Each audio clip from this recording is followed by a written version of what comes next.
அவர் சொல்லன்னா நீங்கள் கூப்பிட்ருக்க மாட்டீங்கன்னு நினைக்கிறேன். So Selva, thanks Selva. என்னை கூப்பிட்ட எழிலே மறந்து விட்டார் நான் வந்திருக்கேனான்னு. இல்லை சார், உங்கள் பேர் தான் முதல்ல இருந்தது, அதனால தான் அந்த கன்ஃபியூஷன் வந்துச்சு. ஃபஸ்ட்டு சார் கூப்பிட்டுட்டு அடுத்து உங்களை கூப்பிட்டுடலான்னு. இல்லை, சினிமா ஃபங்க்ஷனுக்கு வரும்போது கொஞ்சம் யார் யாருக்கு என்னென்ன பதவியில் இருக்கிறாங்கன்னு தெரிஞ்சு பேசினா நல்லாயிருக்குன்னு நினைக்கிறேன். ஏன்னா சமயத்தில் நம்மளை கவுத்துறீங்களே. ஏதோ ஃபஸ்ட் டைம் நான் இப்போ தான் இயக்குனர் சங்க தலைவராக இருக்கிறேன். செகண்ட் டைமா எதை பற்றி பேசுகிறது? ஒரு அருமையான இசை வெளியீட்டு விழா, ட்ரெய்லர் வெளியீட்டு விழா. நல்ல வேலை என் ஷார்ட்டு போடல ட்ரெய்லரில். அவ்வளவு கேவலமாக எடுத்து வச்சிருக்கிறாரு. அப்படியெல்லாம் இல்லை, நான் என்ன கதாபாத்திரம் பண்ணியிருக்கேன்றது சஸ்பென்ஸாக வச்சுருக்காரு. ஏன்னா அது சொல்ல முடியாது. ஏன்னா முதன்மையான கதாபாத்திரம் இந்த படத்தில், ரொம்ப முக்கியமான கதாபாத்திரம். இந்த படத்தோட முழு கதைக்கும் காரணமான ஒரு கதாபாத்திரம். எல்லாம் நம்மளுக்கு கீழே வேலை செய்கிறாங்க, அந்த மாதிரி ஒரு கதாபாத்திரம் தான் எனக்கு கொடுத்துருக்காரு. நன்றி. ஆக எனக்காக வேலை செய்த இவர்கள் அனைவரையும் நான் வாழ்த்த கடமைப்பட்டிருக்கிறேன். என்னுடைய ஆசையை நிறைவேற்றுவதற்காக இவர்கள் போராடுகிறார்கள் படத்தில். அதுதான் உண்மை. இந்த கருடன் மாதிரி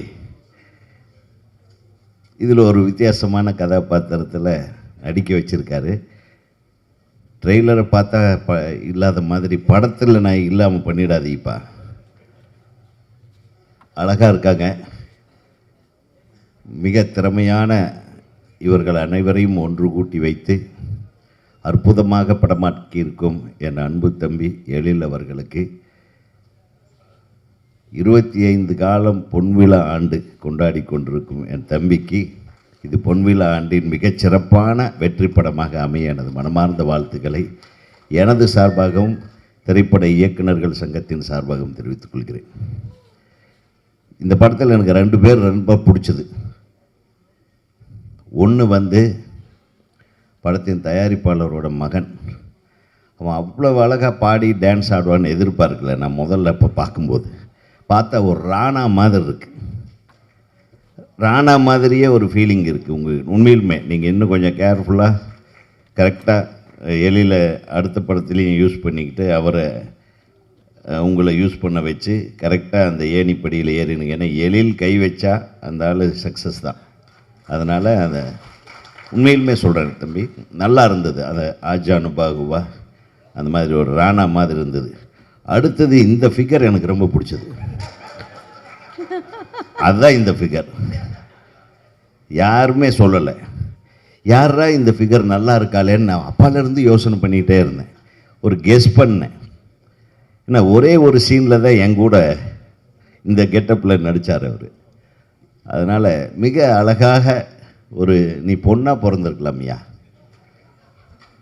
இன்னும் குக்கு வித்து கோமாளியில் இன்னும் கலக்கியிருக்கலாம், எல்லோரும் பின்னாடியே வந்திருப்பாங்க. இவ்வளவு அழகாக இருக்க. வாழ்த்துக்கள்.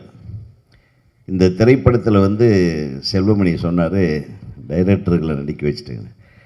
டைரக்டரில் நடிக்க மட்டும் வைக்கலிங்க, டைரக்டரை வெட்டு குத்து தான். உள்ளுக்குள்ளே பார்த்தீங்கன்னா எங்கள் சீனே வெட்டு குத்து சீன் தான். எனக்கு முதல் எதிரி ரவி மரியா. அவர் எப்படியாவது என்ன காலி பண்ணணும்னு சொல்லிட்டு அவர் படுற போராட்டம் இருக்கே. ஆனால் உண்மையில் ரொம்ப குழந்த மாதிரி ரவி மரியா. உண்மையில் மிகச்சிறப்பான ஒரு நடிப்பை வெளிப்படுத்தி இருக்கிற ரவி மரியா. ஏன்னா என்னை பற்றி அவர் சொல்ல மறந்துட்டார். ஆனால் எனக்கு இணையாக நடிச்சிருக்கார். எனக்கு ஈக்குவலாக டஃப் ஃபைட் கொடுத்துருக்காரு. அந்த தம்பிக்கு எனது வாழ்த்துக்கள். அதுக்கப்புறம் நான் வேறு ஏதாச்சும் உண்மையை சொல்லணுமா? அப்புறம் ஹீரோவை எடுத்துக்கிட்டால் நமக்கு, நான் ஏற்கனவே அவர் கூட நடிச்சிருக்கேன். எனக்கு ரொம்ப பிடிச்ச ஹீரோவில் நம்ம பக்கத்து வீட்டு தம்பி மாதிரி எனக்கு ரொம்ப நான் நேசிக்கிற ஒரு ஹீரோ. யாரோ சொன்னாங்க ஃபோன் பண்ணால் உடனே ஃபோன் எடுத்துருவாப்புல. அண்ணே நான் நீங்கள் ஷூட்டிங்கில் இருக்கேன், ஸ்விம்மிங் பூலில் குளிச்சுட்ருக்கிறேன்னே அப்படிம்பார். தெளிவாக தான் பேசுவார். உங்கள்கிட்ட வேணா அப்படி நையாண்டியாக பேசுவார். நீங்கள் எங்கிட்ட தெளிவாக பேசுவார். எங்கே கண்ணே அண்ணே அது ஒரு சீக்ரெட்ண்ணே கடைசியில் சொல்கிறேன்ட்டு வச்சுருவார். ஆனால் உண்மையை சொல்லுவார். அதாவது நானும் செல்வமணி சாரோ படம் பண்ணுற காலங்களில் இருந்த ஹீரோக்கள் எப்படியோ அந்த மாதிரி மனசுக்குள்ளே இருக்கிறது வெள்ளந்தியாக பேசக்கூடிய விஜயகாந்த் அவர்களுக்கு அடுத்தது நான் உங்களை தான் வந்து அதை உண்மையிலுமே அந்த வெள்ளந்தியாக பேசிடுறது மனசுக்குள்ளே மறைச்சி வச்சுட்டு அந்த மாதிரி ஒரு ஹீரோன்னா இப்படி தான் ஒரு ஆளுக்கிட்ட பேசணுன்ற அந்த இலக்கணத்தையெல்லாம் உடைச்செறிஞ்சிட்டு உங்களுடைய வெற்றிக்கு காரணம் அதுதான் தம்பி. ஏன்னா உங்களுடைய படத்தை பார்த்து நான் வியந்திருக்கிறேன். நான் அந்த என்னது வாகை சுடுவா, ஐயோ எக்ஸலண்ட் பர்ஃபார்மன்ஸ். அவ்வளவு அழகாக அந்த கேரக்டரை உள்வாங்கி நடிக்கிறது. இதெல்லாம் எங்கே கற்றுக்கிட்டீங்கன்னு தெரியல. அது சரி, களவாணி படமாகட்டும், தம்பியோட தேசிங்கராஜா ஒன்றாகட்டும், யதார்த்தம். அதாவது அதில் வந்து தான் நடிக்கிறதே தெரியாமல் நடிக்கிறதுன்னு ஒன்று இருக்குது பாருங்கள். அது இறைவன் உங்களுக்கு கொடுத்துருக்கிற ஒரு மிகப்பெரிய கிஃப்ட்டு. அதை தொடர்ந்து செய்யுங்க. எல்லாத்தையும் அரவணைத்து போகிற மனப்பான்மை உள்ள உங்களுக்கு தோல்விங்கிறதே கிடையாது. இதுவும் மிகப்பெரிய வெற்றி படமாக உங்களுக்கு அமையும்னு நான் எதிர்பார்க்குறேன்.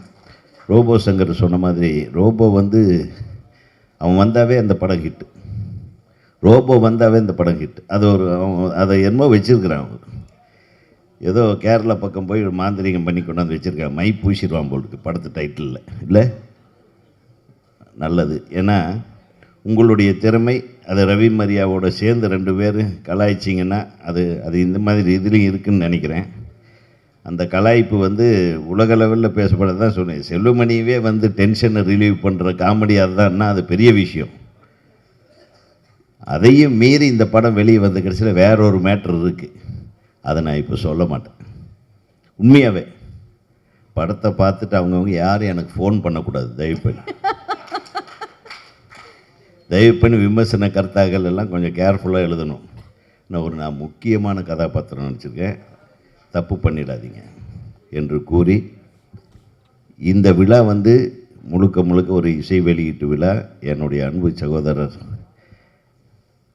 அவர் சாதாரண மியூசிக் டைரக்டர் அல்ல, வித்யாசாகர் வந்து நான் இளையராஜா கூடவே பயணித்து கொண்டிருந்த போது ஒரு படம் அவரிடம் பயணித்தேன்.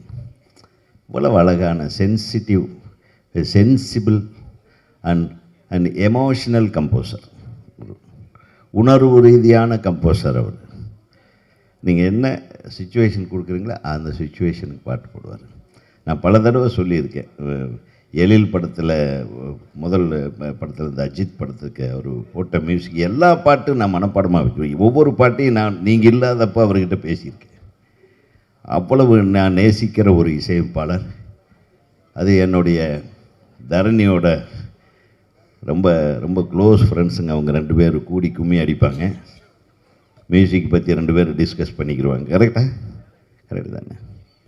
இப்போ என் படத்தில் வந்து நான் முதல்லலாம் இந்த தமிழில் பாட்டு எழுத மாட்டாங்கன்ட்டு திட்டிகிட்ருப்பேன். என்னையே மாற்றி எழுத வச்சால் அவர் தான். ஐ செல்லம்மா செல்லோ, செல்லம்மா செல்லோ, அது என்ன செல்லவோ தெரியல, அவரே போட்டார் வார்த்தையை. ஆனால் இதானே நல்லா இருக்குன்ட்டு.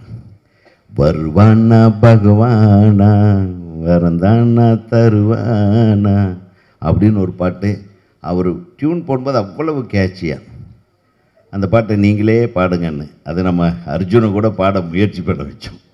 பட் அவரே பாடினார். மிகப்பெரிய ஹிட் சாங்கு. அந்த சாங்கு தான் சில்க் சுமிதா அவர்கள் நடித்த கடைசி பாடல். அது என்னுடைய திரைப்படத்தில் அவர் போட்ட இசையில் அந்த பாடல் காட்சி முடிந்து 3வது நாளோ 4வது நாளோ அந்த பாடல் காட்சியில் அப்படியே நெருப்புக்குள்ளேயே அவங்க போகிற மாதிரி ஒரு ஷாட் எடுத்தேன். அவர்கள் மறைந்து விட்டார்கள். அதுக்கப்புறம் நான் ரொம்ப வருத்தப்பட்டேன். இதே நம்ம இந்த சென்டிமெண்ட்டாக தப்பாக எடுத்துகிட்டு போகணும். பட் அந்த பாட்டு மிகப்பெரிய ஹிட்டான பாட்டு. அது மட்டுமல்ல, ஒரு மென்மையான பாடல்களை கொடுப்பதில் அவருக்கு இணை அவரே. அதான் சொன்னாங்க எல்லாரும். எல்லா பாடல்களும் சரி, என்னுடைய படத்தில் கூட முகம் என்ன மோகம் என்ன, மனம் சொன்னும் வார்த்தை என்ன, பேர் என்ன, இதுதான் அது வரி தான் கொடுத்தேன் நான். அவர் என்னன்னு ஃபினிஷ் பண்ணணும்ப்பா, இதுதான் என்னுடைய பாடலோட சந்தத்தையும் சொல்லிட்டேன். அவர் போட்டார் பாருங்க அந்த பாட்டு எனக்கு இன்னைக்கு வரையிலும் நான் ரொம்ப ரொம்ப விரும்புகிற பாடல். நான் எழுதி உங்கள் இசையில் வந்த அந்த பாடல் என்பதை சொல்லி உங்களுக்கு இசையமைப்பாளர்களுக்கு எப்பவும் இன்றைக்கி நீங்கள் சொன்ன கருவிகளோ சத்தங்களோ மாறலாம், ஆனால் இசையில் வருகிற உணர்வுகள் எப்பவுமே நம்ம மைண்ட்லேயும் மனசிலிருந்தும் வர்றது என்பது உண்மை. அது இந்த படத்திலும் இருக்கிறது. என்னென்னா இதில் அந்த ரெண்டாவது அந்த செல்லுமணிக்கு ரெண்டு அட்ராக்ட் ஆச்சு பாருங்கள். அந்த பாட்டில் ஆடின பொண்ணு பயங்கரமாக ஆடி இருக்குங்க. மிரண்டேன். எல்லாருடைய நடிப்புமே காணாமல் போயிடும்டா ரவிமரியா, நம்ம ஏமாந்துருவோம் போல் இருக்கு, இப்படி ஏமாத்திடுவார் போல் இருக்கு. அந்த பாட்டு மட்டும் ஹிட் ஆச்சுன்னா அதை பற்றி மட்டும்தான் பேசுவாங்க.